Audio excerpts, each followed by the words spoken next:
Baking with Hannah. Today in our Prairie Woods kitchen I'm going to show you how to make some shortbread using just 3 ingredients. So the first thing that's really important that we need to do is wash our hands.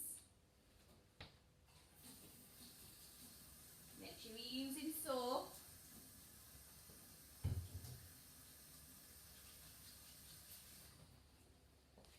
And get them nice and dry.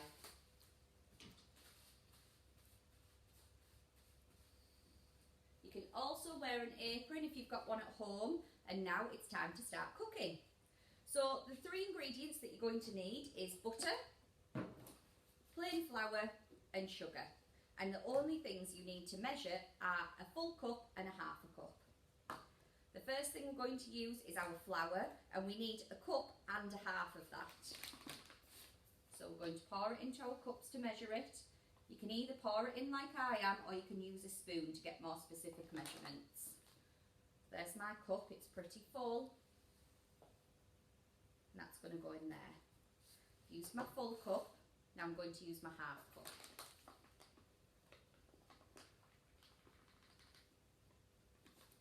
Again, make sure it's quite close to the top, it needs to be full, and that goes in as well. Once that's in your bowl, you're going to use our butter. Make sure it's quite soft, but that it's not melted.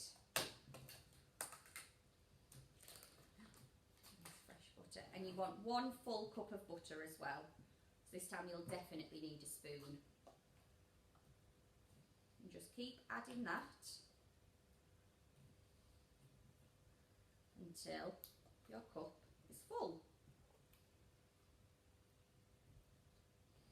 I'd say that's about full, and you're just going to put all of that in with the flour into your mixing bowl.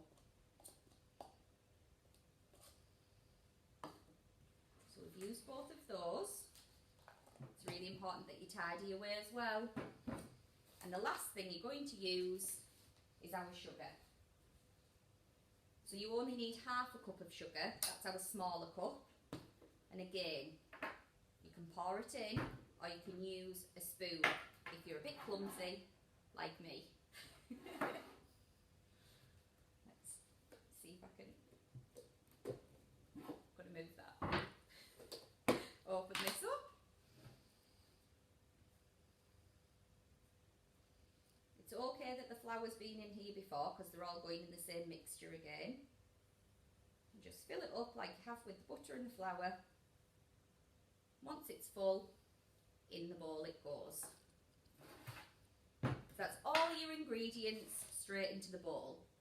Now it's time to make your fingers dance, and we are going to rub in the mixture. So what you need to do is break that butter up, and hopefully after a couple of minutes of rubbing in, it should start to look like breadcrumbs. It's time to squeeze. Now, this does take a little bit of time, so I hope you've got enough muscles to do this. All you want to do is get your 2 hands and squeeze it together, and it should start to form a dough. Can you see it already starting there?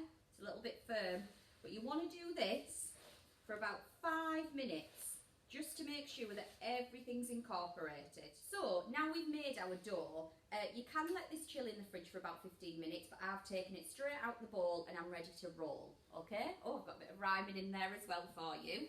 So if you put a bit of flour on your surface in case your dough's a bit sticky, and if it is a bit sticky, you can put a bit of flour over the dough as well, and then just roll. And it's really important to roll quite gently, otherwise you're going to get big dents in your dough. Then you can turn it, roll again, make sure it's nice and even. It's really hard to learn how to use your rolling pin properly, because sometimes you just want to push down really hard, and it's very important to be light. Once you've got your dough rolled out, you've got quite a bit of room, you choose your cutters. So today I've chosen a star cutter, but you can do anything that you want.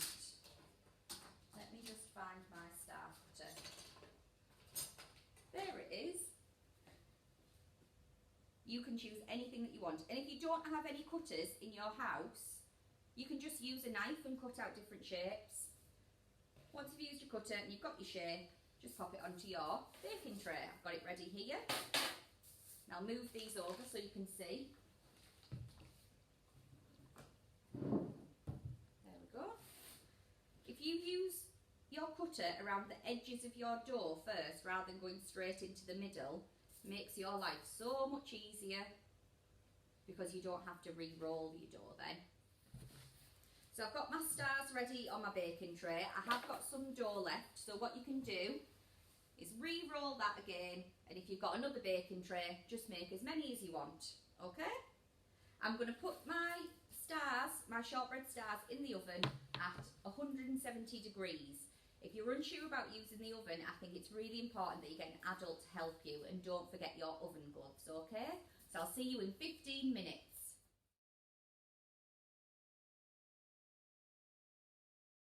While our biscuits have been baking, I've tidied my work surface and I think they are almost done. So let's go and have a look at what we've baked.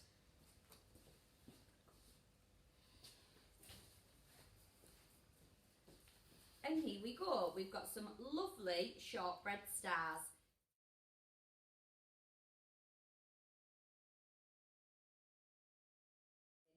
I hope to speak to you soon and have a lovely day. Bye everyone.